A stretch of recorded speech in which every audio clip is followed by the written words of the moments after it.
వచ్చి సోడియం అంటే కావాల్సినటువంటి ఖనిజ లవణాలు మనకి ఏ విధంగా తీసుకోవాలి, ఏ ఆహార పదార్థాల్లో ఉంటాయి అనేది మనం వివరంగా చెప్పారు. సూక్ష్మ పోషకాలు వచ్చేసేసరికి విటమిన్ కింద పాలు, గుడ్లు, బొప్పాయి, క్యారెట్ వీటన్నిటిలో ఏ విటమిన్ ఉంటుంది, అవి బాగా పిల్లలకి అంటే 6 months తర్వాత పిల్లలు ఎలా అందించాలి అని కూడా చెప్పారు. అంటే క్యారెట్స్ ఏంటంటే అలా పెట్టుకుని కొద్దిగా ఉడికించి మెత్తగా చేసి పెడతారు, పాలంటే డైరెక్ట్ పాసిస్తారు, గుడ్లు ఉడకబెట్టిస్తారు. ఆ విధంగా సూక్ష్మ పోషకాలని అందుతాయి. తర్వాత స్థూల పోషకాల గురించి కూడా చెప్పారు. అంటే పప్పు దినుసులు, బియ్యము, కార్బోహైడ్రేట్స్ అనేవి స్థూల పోషకాలు ఉంటాయి. అవి పిల్లలకి ఎలా పెట్టాలి, ఎలా అందించాలి అనేది కూడా మన మేడం చెప్పారు. అది వచ్చి 1000 రోజుల పాల వ్యవధి గురించి మేడం గారు. అంటే ఒక మహిళ నెల తప్పిన దగ్గర నుంచి 9వ నెల వరకు కూడా 270 రోజుల కింద, మిగతా 0 to 2 years వరకు మొత్తం కలిపి 1000 రోజుల కాల వ్యవధి అనేది మనకి మేడం గారు చెప్పారు నిన్న.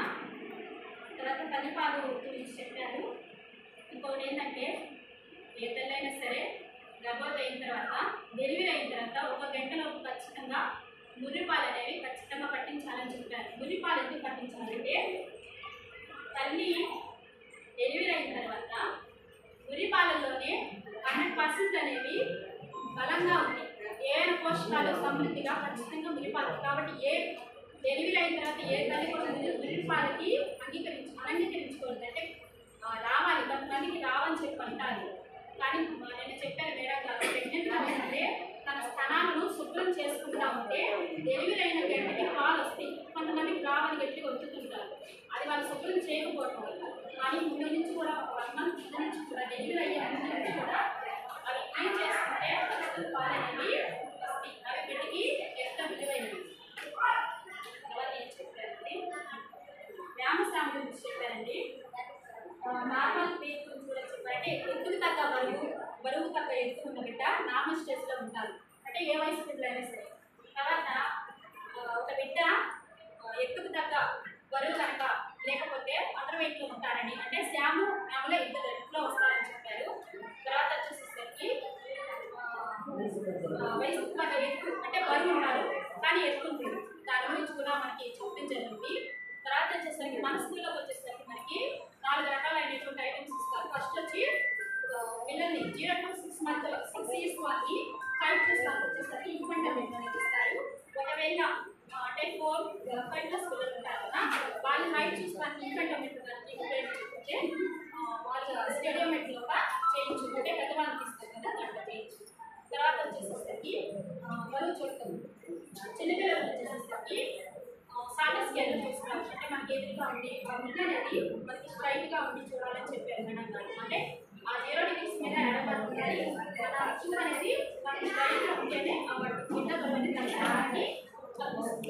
తర్వాత వచ్చేసరికి గర్భవతులు కానీ కిషోర బాలికలు కానీ మన స్కేల్లో చూస్తారని చెప్పారు. ఒక్క మధ్యాహ్నం కోసం చెప్పారు.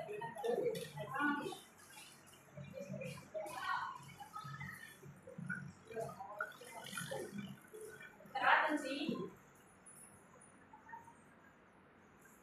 0 to 6 months అంటే 6 నెలల వరకు కేవలం తల్లిపాలు సమృద్ధిగా రోజుకు ఎన్నిసార్లు అయినా ఇవ్వచ్చు అని చెప్తున్నారు. ఎన్నిసార్లు అయినా ఇవ్వచ్చు.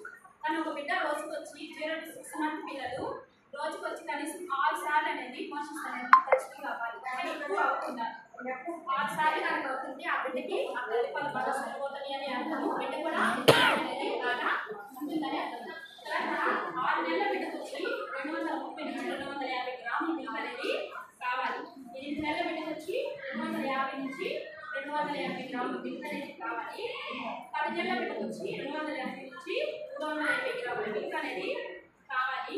18 నెలల బిడ్డకు వచ్చి 320 నుంచి 360 గ్రాముల మిల్క్ అనేది కావాలండి. సంవత్సరాల వయసు వరకు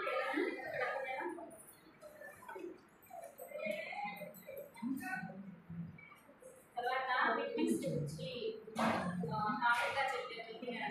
విటమిన్స్ ఏ విటమిన్ గురించి, డి విటమిన్ గురించి, ఏ విటమిన్ గురించి, ఏ విటమిన్ గురించి అవి మనకి ఏ విధంగా వస్తాయి, ఒకవేళ అది లోపం అయితే ఎలా ఉంటుందో చెప్పారు. ఏ విటమిన్ వచ్చేసరికి ఏ విటమిన్ ఎక్కువగా క్యారెట్, పాలు,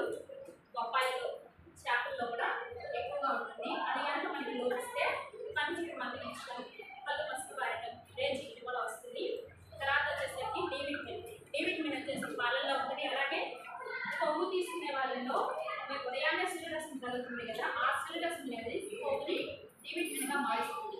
ఈ విధంగా మనకి డి విటమిన్ చాలా ఉపయోగం. డి విటమిన్ మనకు తగ్గితే ఎముకలు పెలుసుపడటం, అంటే తొందరగా కూర్చోలేకపోవడం, ఎముకలు అరిగిపోవడం అనేది కూడా జరుగుతుంది.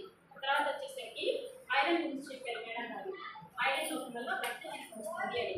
నిజమే, ఐరన్ లోపం వల్ల రక్తహీనత మనలోనే కాదు పిల్లల్లో వస్తుంది, అలాగే గర్భవతుల్లో వస్తుంది. మెయిన్ రక్తస్రావం జరగడం, బలహీన పడటం, బిడ్డ కూడా పోషకాహారం అనేది చాలా తక్కువ అందుతుంది.